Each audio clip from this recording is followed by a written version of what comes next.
안녕하세요. 당신을 위한 뉴스입니다.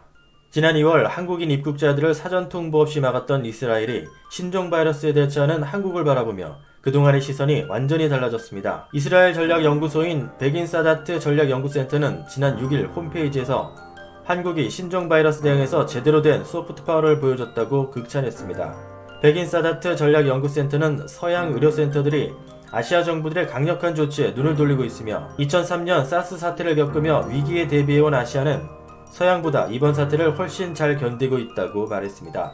아시아 국가들 중에서도 25만 명 이상 진단하고 검사 결과를 신속하게 공유했던 한국이 으뜸이라고 치켜세웠습니다. 지난달 NHK는 이미 이스라엘이 신종 바이러스 검사를 강화하는 데는 한국이 큰 역할을 했다고 강조했습니다. 베냐민 네타냐후 이스라엘 총리는 외국인 전면 금지 등 강력한 대책을 내세우고도 자국 내 확산세가 꺾이지 않자 한국으로부터 신종 바이러스 대응 태세를 배웠다고 설명했습니다.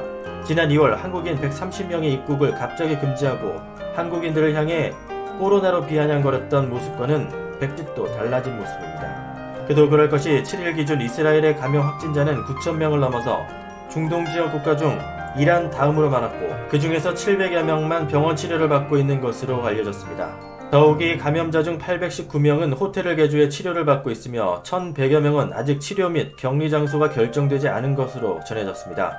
다른 국가들이 힘들어하는 현재 상황에서 국제신용평가회사 무디스는 한국의 신용등급을 AA2로 등급 전망을 4년 이상 안정적으로 유지했습니다.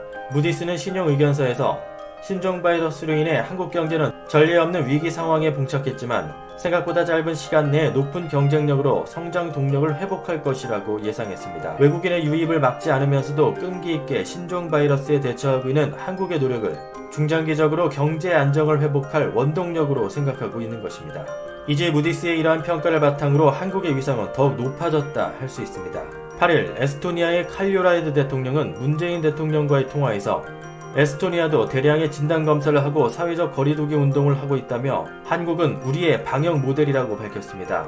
이와 함께 한국의 대응은 억지로 막기보다는 국민의 자발적 대응을 유도한다는 점이 매우 흥미롭다며 신종 바이러스를 극복하고 경제활동을 재개하는 모습이 인상적이라고 말했습니다. 전 세계 126개국에서 진단키트를 요청하는 와중에 호주 스콧 모리슨 총리와 안제이 두다 폴란드 대통령도 한국산 진단키트를 요청한다며 문재인 대통령에게 전화를 걸었습니다.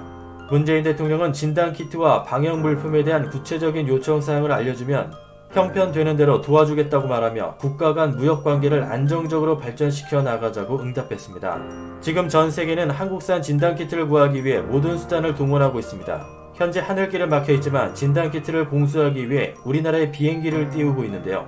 그 비행기에는 우리 교민들이 타고 있다고 합니다. 우리가 진단키트를 공급하는 대신 우리 교민들을 귀국시켜줄 것을 요청하고 있으며 각 나라에서 특별기를 대동해 우리 교민을 태우고 우리나라로 오고 있는 것입니다. 지난 3일 모로코에서 우리 교민 105명의 귀국을 시작으로 이탈리아, 헝가리, 뉴질랜드, 인도, 인도네시아 등에서 우리 교민이 귀국했습니다. 최근 해외 교민의 귀국과 동시에 신규 확진자 중에서 해외 유입 비율이 높아지고 수도권 전염 비율이 상승하자 해외 유입에 반대하는 주장도 나오고 있는 게 사실인데요. 정세균 국무총리는 8일 우리 국민의 입국을 금지하는 국가에 대해 비자 면제를 잠정 정지해서 외국인 입국 제한을 확대할 것이라고 말했습니다. 약간 뒤늦은 대책으로 보이기도 하지만 해외에 고립된 우리 교민을 최대한 귀국시킨 이후 나온 정책이기 때문에 한국 국민에 대한 국가의 보호 원칙은 최대한 지킨 것으로 보입니다. 이제 국내 확진자 수도 하루 50명 안팎으로 유지하고 있고 해외 유입도 결국 빗장을 걸면서 국내 안정화를 추진하고 있습니다. 힘든 과정에서 우리의 국민성은 더욱 가치 있고 빛나고 있습니다.